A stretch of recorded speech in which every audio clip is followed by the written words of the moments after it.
Assalamualaikum warahmatullahi wabarakatuh. Saya Nur Mustaqimatus Saadah dengan NIM 53020210112. Program studi Ilmu Al-Quran dan Tafsir.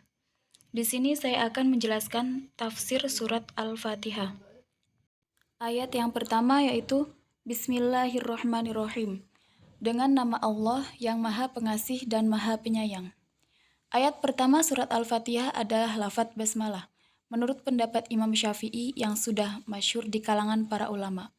Walaupun ada sebagian ulama seperti Imam Malik yang berpendapat bahwa basmalah bukan termasuk ayat pertama surat Al-Fatihah, sehingga tidak wajib dibaca ketika sholat. Basmalah merupakan pesan pertama Allah kepada manusia. Pesan agar manusia memulai setiap aktivitasnya dengan nama Allah. Lafadz Ar-Rahman Ar-Rahim adalah dua sifat yang berakar dari kata yang sama. Agaknya, kedua sifat ini dipilih karena sifat inilah yang paling dominan. Para ulama memahami kata Ar-Rahman sebagai sifat Allah yang mencurahkan rahmat yang bersifat sementara di dunia ini. Sedangkan Ar-Rahim adalah rahmatnya yang bersifat kekal. Rahmatnya di dunia yang sementara ini meliputi seluruh makhluk tanpa kecuali dan tanpa membedakan antara mukmin dan kafir. Sedangkan rahmat yang kekal adalah rahmatnya di akhirat, tempat kehidupan yang kekal, yang hanya akan dinikmati oleh makhluk-makhluk yang mengabdi kepadanya. Ayat kedua, Alhamdulillahirabbil alamin. Segala puji hanya bagi Allah pemelihara seluruh alam. Kata alhamdu atau pujian adalah ucapan yang ditujukan kepada yang dipuji atas sikap atau perbuatan yang baik, walaupun ia tidak memberi sesuatu kepada yang memuji. Inilah bedanya antara hamd dengan syukur. Ada 3 unsur dalam perbuatan yang harus dipenuhi oleh yang dipuji, sehingga dia wajar mendapat pujian, yaitu indah ataupun baik, dilakukan secara sadar dan tidak terpaksa atau dipaksa. Kata alhamdu dalam surah Al-Fatihah ini ditujukan kepada Allah. Ini berarti bahwa Allah dalam segala perbuatannya telah memenuhi ketiga unsur tersebut. Kalimat Rabbil Alamin merupakan keterangan lebih lanjut tentang layaknya segala puji hanya bagi Allah. Betapa tidak, Dia adalah Rabb dari seluruh alam. Alhamdulillahirabbil alamin. Dalam surah Al-Fatihah ini mempunyai 2 sisi makna.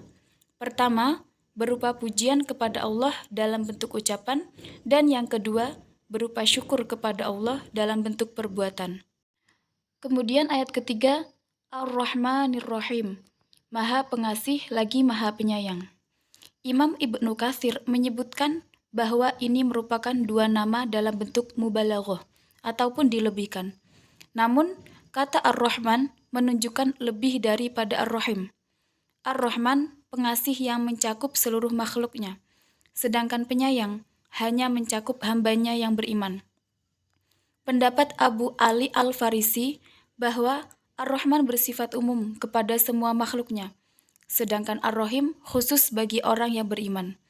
Allah berfirman dalam surat Al-Ahzab ayat 43, dan dialah yang maha penyayang kepada orang-orang yang beriman. Sifat Ar-Rahman Allah adalah jika dimintai, maka Dia akan memberi. Namun, jika Ar-Rahim adalah jika permohonan tidak diajukan kepadanya, maka Ia akan marah kepadanya.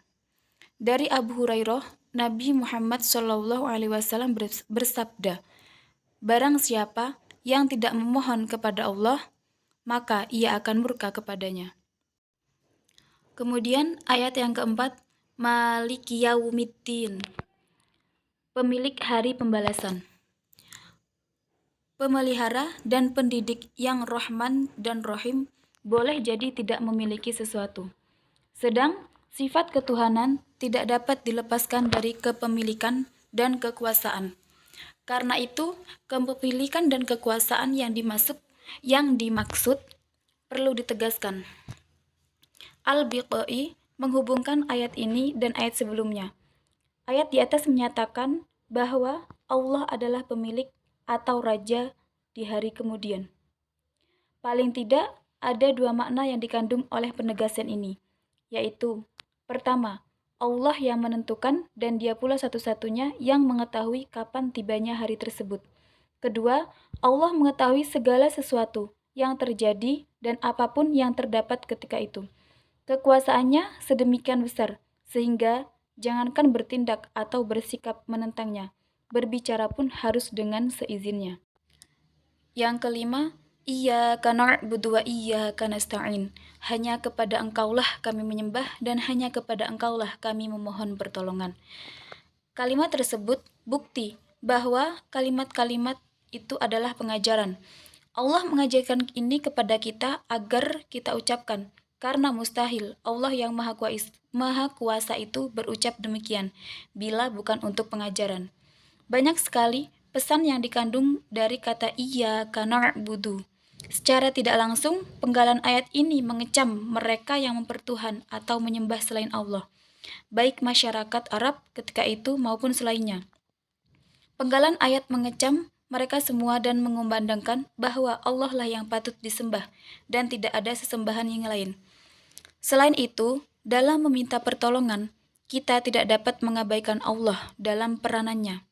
Permohonan bantuan kepada Allah agar mempermudah apa yang tidak mampu diraih oleh kita dengan upaya sendiri. Para ulama mendefinisikannya sebagai penciptaan, sesuatu yang dengannya menjadi sempurna atau mudah pencapaian apa yang diharapkan. Dari penjelasan tersebut terlihat bahwa permohonan bantuan itu bukan berarti berlepas tangan sama sekali, tetapi kita masih dituntut untuk berperan sedikit atau banyak sesuai dengan kondisi yang dihadapi. Ayat ke-6, Ihdinas shiratal mustaqim. Tunjukkanlah kami jalan yang lurus. Setelah mempersembahkan puja-puji kepada Allah dan mengakui kekuasaan dan kepemilikannya, ayat selanjutnya merupakan pernyataan tentang ketulusannya, beribadah, serta kebutuhannya kepada pertolongan Allah. Maka dengan ayat ini, sang hamba mengajukan permohonan kepada Allah, yakni bimbing dan antarkanlah kami memasuki jalan yang lebar dan luas, yang lurus. Sirat di sini bagaikan jalan tol yang lurus dan tanpa hambatan. Semua yang telah memasukinya tidak dapat keluar, kecuali setelah tiba di tempat tujuan. Sirat adalah jalan yang lurus. Semua orang dapat melaluinya tanpa berdesak-desakan, sehingga sirat menjadi jalan utama untuk sampai kepada tujuan utama umat manusia, yaitu keridhaan Allah dalam setiap tingkah laku.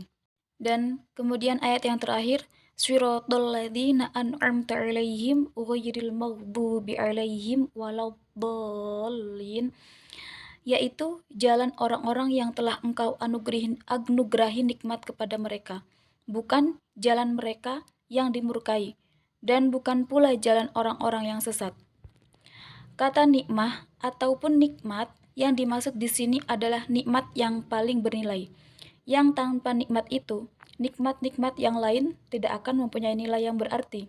Bahkan dapat menjadi nikmah atau bencana jika tidak bisa mensyukuri dan menggunakannya dengan benar. Nikmat tersebut adalah nikmat memperoleh hidayah Allah serta ketaatan kepada Allah dan Rasul-Nya. Mereka yang taat melaksanakan pesan-pesan ilahi yang merupakan nikmat terbesar itu. Mereka itulah yang masuk dan bisa melalui Shiratal Mustaqim. Mengenai yang disebut dengan Al-Maghdub alaihim, ayat ini tidak menjelaskan siapakah orang-orang tersebut. Tetapi Rasulullah telah memberi contoh konkret, yaitu orang-orang Yahudi yang mengerti akan kebenaran tetapi enggan melaksanakannya. Demikian ayat terakhir surat Al-Fatihah ini mengajarkan manusia agar bermohon kepada Allah. Kiranya ia diberi petunjuk olehnya, sehingga mampu menelusuri Shiratal Mustaqim, jalan yang ditempuh oleh orang-orang yang sukses di dunia maupun di akhirat. Ayat ini juga mengajarkan kaum muslimin agar selalu optimis menghadapi hidup ini, karena nikmat Allah selalu tercurah kepada hamba-hambanya. Sekian penafsiran dari saya mengenai penafsiran surat Al-Fatihah. Wassalamualaikum warahmatullahi wabarakatuh.